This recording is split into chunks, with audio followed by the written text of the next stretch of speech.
তীর্থনগরী নবদ্বীপে প্রচার শুরু সিপিআইএম প্রার্থীর। চৈতন্যধাম নবদ্বীপে প্রচার শুরু করলেন সিপিআইএম প্রার্থী স্বর্ণেন্দু সিংহ।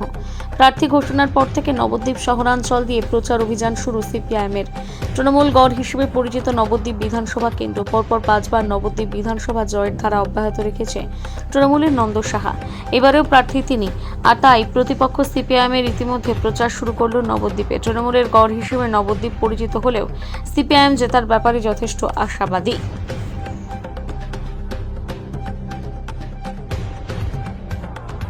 1977 সালে যখন বামফ্রন্ট সরকার প্রতিষ্ঠা হয়, 34 বছর আমাদের সরকারের অভিমুখ ছিল সাধারণ গরিব মানুষ।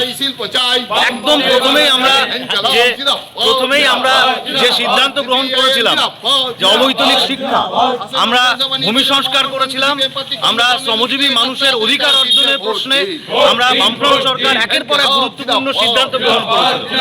সেই জায়গায় দাঁড়িয়ে আমরা আশাবাদী যে আগামী বামফ্রন্ট সরকার যে গঠন হতে চলেছে তাদের মূল লক্ষ্য হবে, অভিমুখ হবে সাধারণ মানুষের প্রতি তাদের সমর্পণ।